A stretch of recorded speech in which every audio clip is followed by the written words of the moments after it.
everybody. How's everyone doing? Mike is busy taking advantage of some of the volatility we have. I believe this is the chart of the day here in the S&Ps with a breakdown from the last several lows that have held. The line is being compromised. Only thing that'll save it would be, closes and reversal day. The more a market attacks the support level, the weaker it becomes. I came in yesterday saying that last week's lows were critical in a bunch of markets, so we haven't quite taken out last week's low. But to me, it looks like the die is cast, and we're most likely headed towards the 44.40 level. That's another 150 handles at the 200-day. A lot of people will be watching this unless we get that reversal day on this full moon. My headline yesterday was the euro is not bullish. Still doesn't look bullish to me. The market was going to the dollar on this risk-off play and still continues to do so. In fact, for the first time in weeks, cable showing a little more relative weakness compared to the euro, as expressed by euro pound trying to carve some type of low out. It's still my belief that the low that held in the dollar is critical, and even though the S&Ps have taken it out, the dollar index hasn't, and I still think there's a chance for, we took out the longs, right? All the longs have liquidated out. They declared the death of the dollar.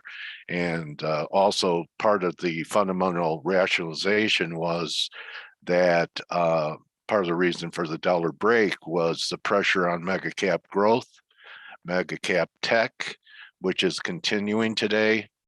There's Microsoft and Apple, S&P being weaker than the NASDAQ today. So you have Amazon down another $60, and even Tesla is a little bit lower. And look at Netflix.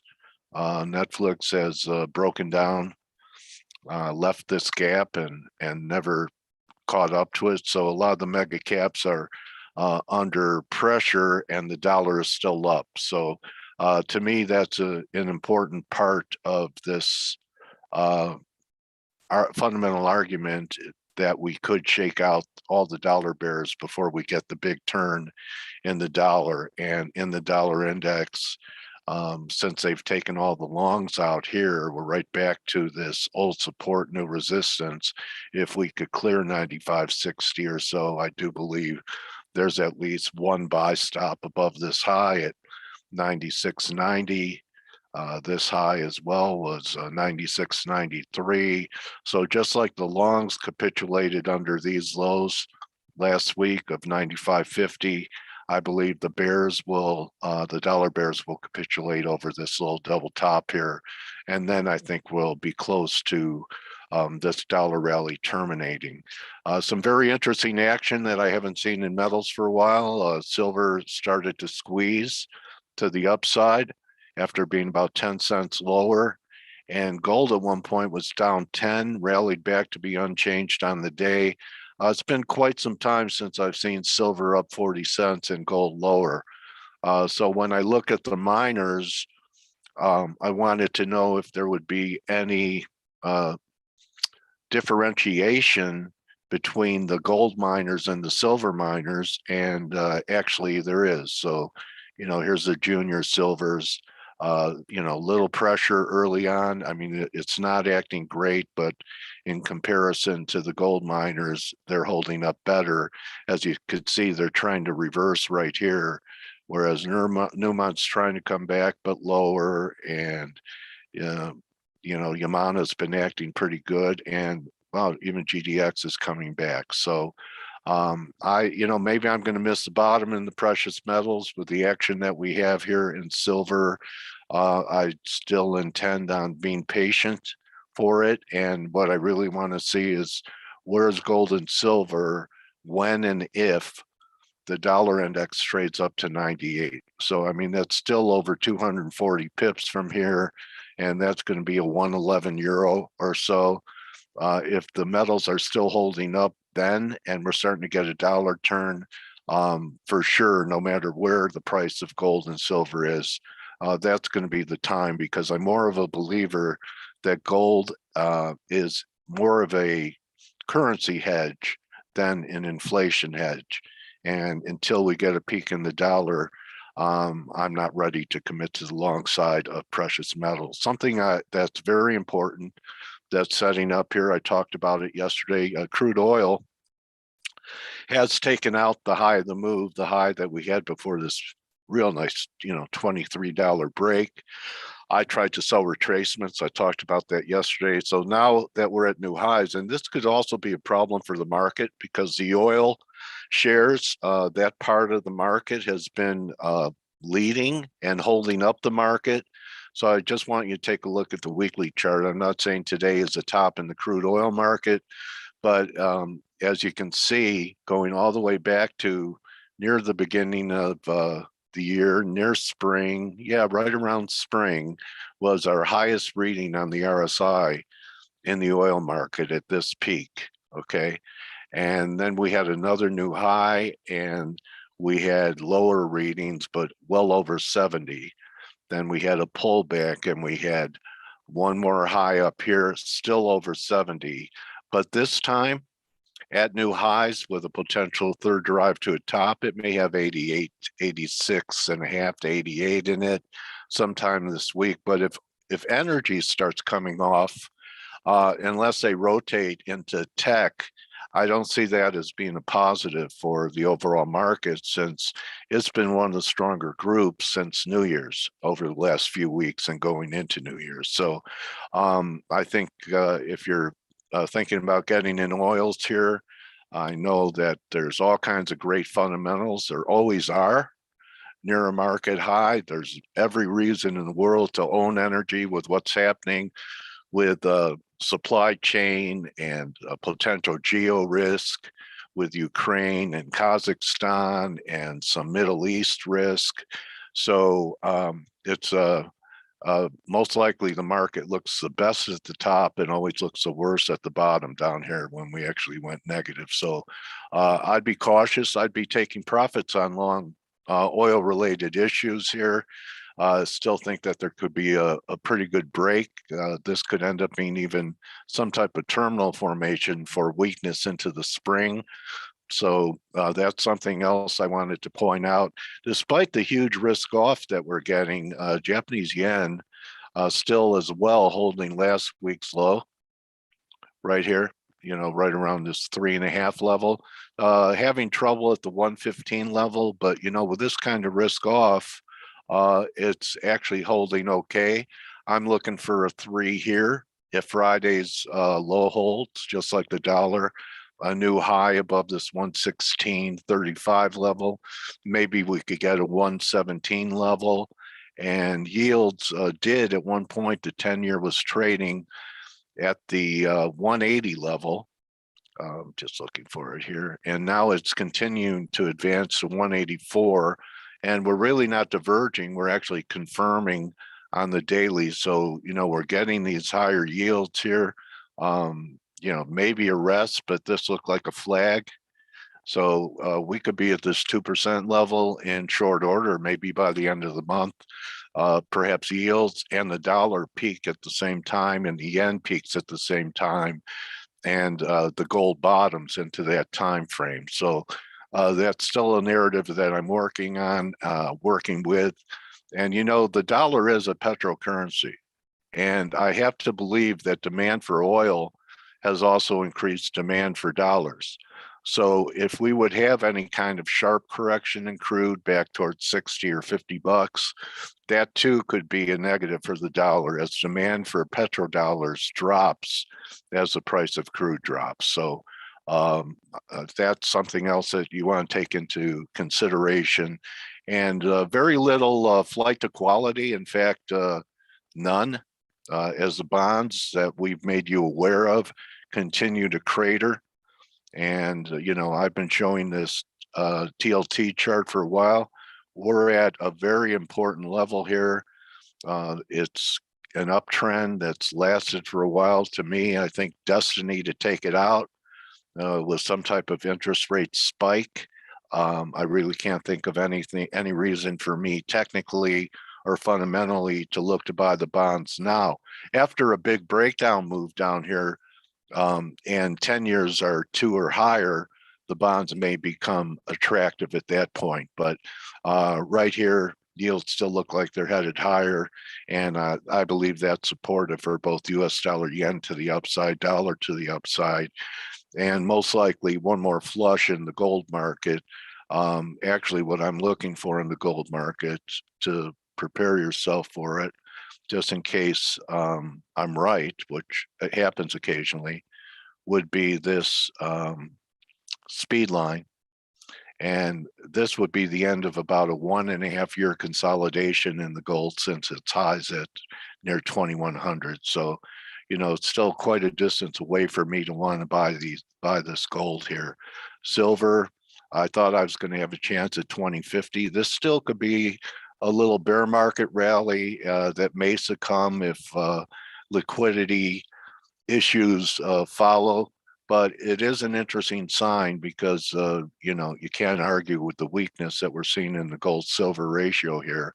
The only bullish thing I could come up with is that this is some type of ABC, and we're going to bottom here for one more push. But again, the miners are not running away, and I intend on being patient, and I'll be keying a lot of trades and a lot of inflection points over the coming weeks with a potential peak in the dollar, which is going to happen after the bears that declared the death of the dollar on this day are taken out of the trade and we head towards 97.50, 98.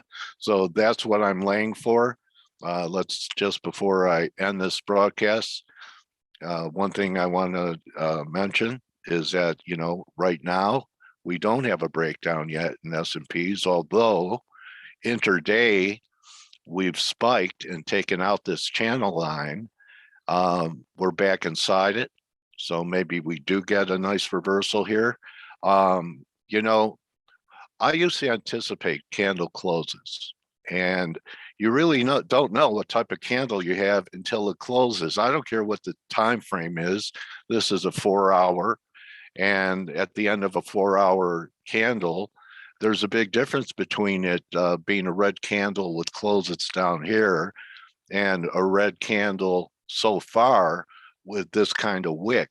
So perhaps a plunge protection team's going to come in here. To me, this is the diciest of the longs. Feel more comfortable long the dollar, long the yen, and short euro and cable. And we may as well touch upon the Aussie as well. Aussie has come off quite a bit. I wouldn't just launch shorts in Aussie here, especially if they could turn S&Ps around. We could get a rally in Aussie. But I still believe that Aussie has some downside targets to fulfill, and that's going to be under 69, maybe 68.5, outside chance of some of these levels. So get your war chests ready to diversify into other fiat currencies, and better than that, trying to pick the right fiat, which I think will probably be euro and Aussie. Get prepared as the dollar makes this one more push and Aussie makes another push lower to look for long precious metal positions into this time frame, which is starting to look like we could be there by month's end.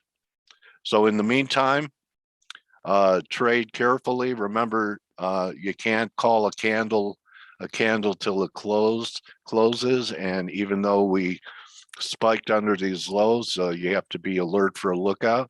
If you're, if you're kind of a contrarian trader here, NASDAQ did not take out that low. So NASDAQ, you could be long with stops under this low.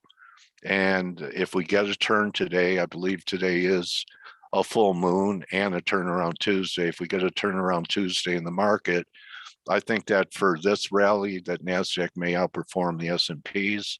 They weren't as weak as the S&Ps. As you can see, the S&Ps have taken out these lows, where NASDAQ has taken out these lows, but back above them and by less. So we could still have a rally in the S&Ps. Everyone's probably buying puts. They didn't like them there, but I'm not short the market, and I need closes under 4,600 on the SPY, 45.50 in the S&P cash, and I'm think there's a possibility that with the dollar rallying here, see the euro back under this 1380 level, that it may even attract some investment back into the US market. Emerging markets have done better, and European markets have done better over the last 3 weeks. Here's something, and I'm going to talk about these things with Tavi Costa on Thursday. He's from Brazil, and look at, comparatively what's happening in our market today compared to what's happening in the Brazilian ETF. You could probably go to some emerging market ETFs, and they look good. I mean, it looks like a different universe, doesn't it? That Brazil is holding up with what's happening here. I buy pullbacks in Brazil, and next time I get together with Mike, I know he does mainly US centric stocks, but as the dollar peaks out, there's going to be opportunities not only to fade the dollar, but to be in markets that will take advantage of a dollar decline. Makes me think of emerging markets because they've been under so much pressure with a stronger dollar because their debt is denominated in dollars. That would definitely take pressure off their economies. So pretty action-filled day. The narrative, I'm still looking for another hurrah on the dollar, new lows in euro, and we'll see if the S&Ps can pull the rabbit out of the hat on a full moon turnaround Tuesday. So I wish you good hunting. Mike will be with you tomorrow. We'll both be with you tomorrow. And mark your calendar for Tavi Costa from Crestcat Capital, who's a big gold guy, a big inflation guy, and a dollar bear. So we should have some interesting things to talk about in foreign markets. And that's going to be a wrap for me today. Just one more look around.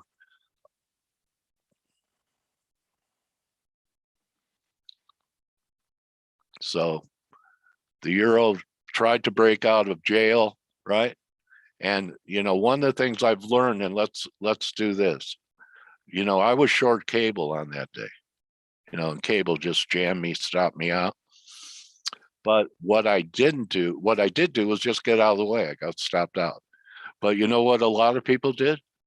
They got stopped out and they got long because of FOMO. They thought they were going to miss the bottom of the euro. And it always pays to be patient and not chase. If this was a legitimate breakout, we shouldn't be trading underneath it. So be careful if you're long euros right here. And I don't think cable's going to be the greatest place to hide either. I think 34 is very doable. I wouldn't look to buy it till then. And try and stay patient in the gold and see if we get a golden buying opportunity down the road with one more high in the dollar towards 98. I hope this is adding value to what you're trying to accomplish as a trader. It's not an easy thing to do. There is no secret. The secret is it's hard work and living through adversity. And if that scares you, do something else. So don't just count your pips, count your blessings, and I'll see you tomorrow. TradeGate Hub, your place to become part of something bigger than yourself. Adios.